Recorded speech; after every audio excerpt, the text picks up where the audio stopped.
De Saint Jean de la Croix, la montée du Carmel, livre 1, chapitre 4, suite. Toute la domination et toute la liberté des hommes, si on en fait comparaison avec le domaine et la liberté de Dieu, ne sont qu'une véritable sujétion et qu'une fâcheuse captivité d'esprit, de sorte que celui qui court après les dignités, les honneurs, les prééminences et la liberté de ses passions déréglées, Dieu ne le traite pas comme un homme libre et comme un fils bien-aimé, mais comme une personne vile et comme un esclave de ses passions, parce que celui-là ne veut pas suivre la doctrine de Jésus-Christ, qui nous apprend que quiconque veut être le plus grand doit devenir le plus petit. Ainsi l'âme ne peut goûter la souveraine liberté d'esprit de laquelle on jouit dans l'union divine et à laquelle l'esclavage est entièrement opposé. Liberté qui règne non pas dans un cœur tyrannisé par les passions, mais dans un cœur affranchi de leur empire.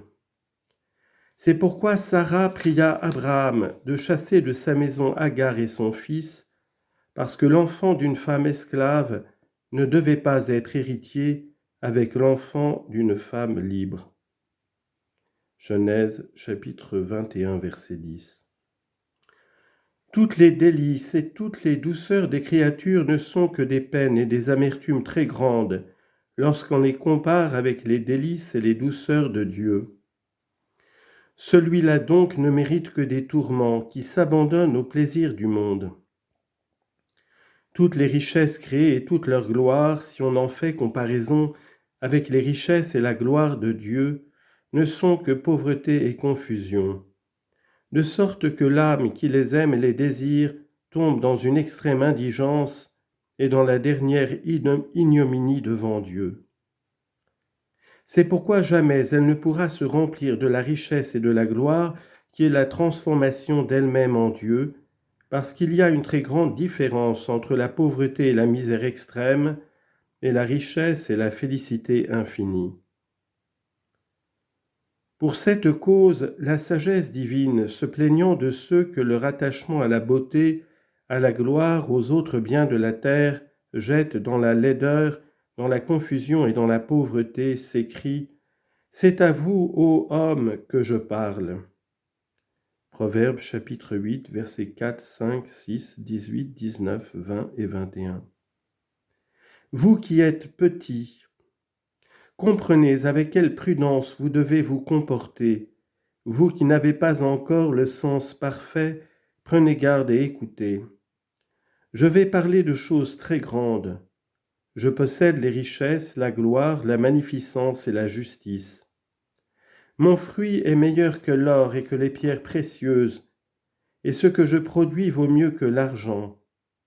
Je marche dans le chemin de la justice et du jugement pour enrichir ceux qui m'aiment et pour remplir leurs trésors.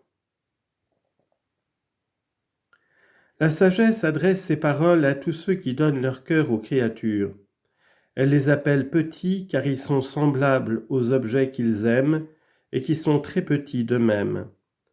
Elle les avertit d'être prudents et de faire réflexion sur les biens, sur la gloire, sur la justice, sur les autres richesses qui sont infiniment grandes.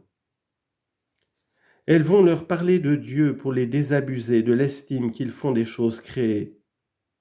Elle ajoute que le fruit qu'ils tireront de ses conseils et de son secours, surtout à l'égard de leur âme, est plus noble et plus précieux que l'or, que l'argent et que les pierreries. Ils doivent donc étouffer leur amour pour les créatures et ne le conserver que pour s'unir au Créateur. Chapitre 5. On continue à montrer par les autorités et des figures tirées de l'Écriture sainte combien il est nécessaire que l'âme tende à Dieu par la nuit obscure aux mortifications des passions. Saint Augustin connaissait parfaitement la différence qui se trouve entre Dieu et les créatures et combien les âmes qui les aiment s'éloignent de lui lorsqu'il parlait à Dieu de la sorte. « Misérable que je suis, quand sera-ce que je rendrai conforme à votre droiture tout ce que j'ai de déréglé ? Vous êtes bon et je suis méchant, Vous êtes pieux et je suis impie. Vous êtes saint et je suis pécheur. Vous êtes juste et je suis injuste. Vous êtes la lumière et je suis aveugle. Vous êtes la vie et je suis la mort. Vous êtes le médecin et je suis malade. Vous êtes la vérité suprême et je ne suis que vanité et que mensonge. Soliloque, livre 100, chapitre 2. Voilà ce que le saint docteur dit de lui-même en considérant le penchant qu'il avait pour les créatures. C'est aussi ce qu'on peut dire de tous les hommes parce qu'ils ont les mêmes passions. De sorte que celui-là est fort ignorant qui s'imagine qu'il peut aller au sublime état de l'union avec Dieu avant qu'il ait détruit en son cœur l'amour des choses naturelles et même le désir des choses surnaturelles, non pas en tant qu'elles contribuent à la gloire de notre Seigneur, mais en tant que, par une évidente corruption de l'amour-propre, il ne les voudrait posséder que pour ses intérêts particuliers, et que pour ce dessein, il s'y attacherait dérèglement. La raison en est que les biens de la nature sont infiniment différents des biens de la grâce qui sont communiqués à l'âme dans sa parfaite transformation en Dieu. Et c'est pour ce sujet que Jésus-Christ dit que celui qui ne renonce pas à tout ce qu'il possède ne peut être mon disciple. Luc chapitre 14, verset 33. Soit que cette possession soit réelle, soit que ce soit un simple attachement de la volonté aux biens de la terre, on ne saurait raisonnablement douter de ceci.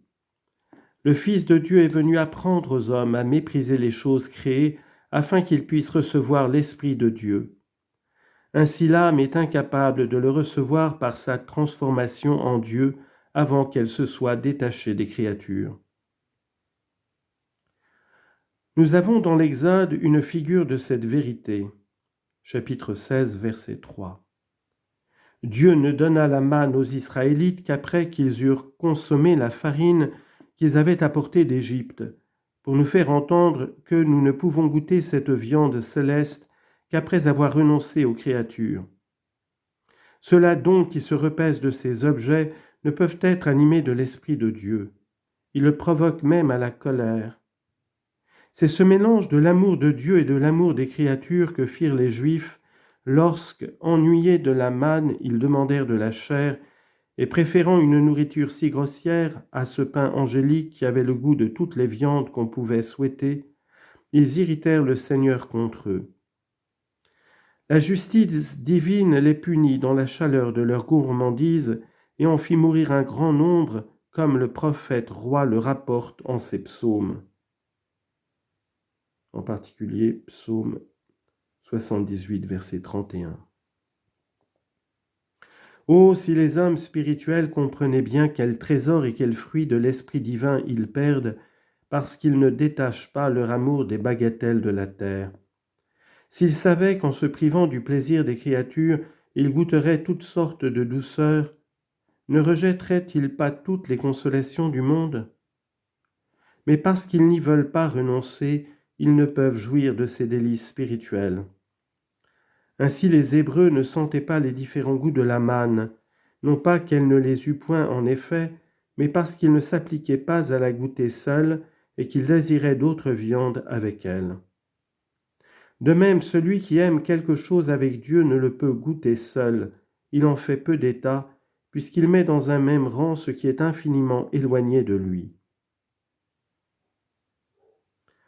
Certes, l'expérience nous enseigne que, quand le cœur aime un objet, il le préfère aux autres objets, lorsqu'il n'y trouve pas une aussi grande douceur, quoique d'ailleurs il soit plus excellent. Que s'il les aime tous et s'il se plaît en tous également, cette égalité est injuste et injurieuse aux objets qui sont meilleurs que les autres. Or, puisque rien ne peut être comparé avec Dieu, l'âme lui fait une horrible injure quand elle aime quelque autre chose que lui.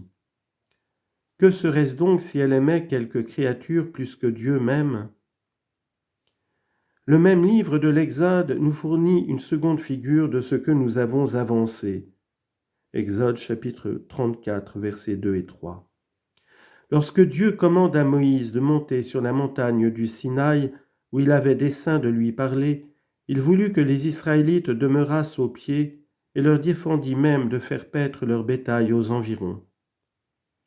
Ce qui nous montre qu'une âme qui veut monter sur la montagne de la perfection pour traiter familièrement avec Dieu doit non seulement abandonner toutes les choses créées, mais empêcher aussi ses passions qui tiennent de la nature des bêtes de paître aux environs de cette montagne, c'est-à-dire de prendre plaisir en aucun objet qu'en Dieu, en qui seul, lorsqu'on est arrivé à l'état de perfection, toutes les passions trouvent leur repos comme dans le terme de leur recherche.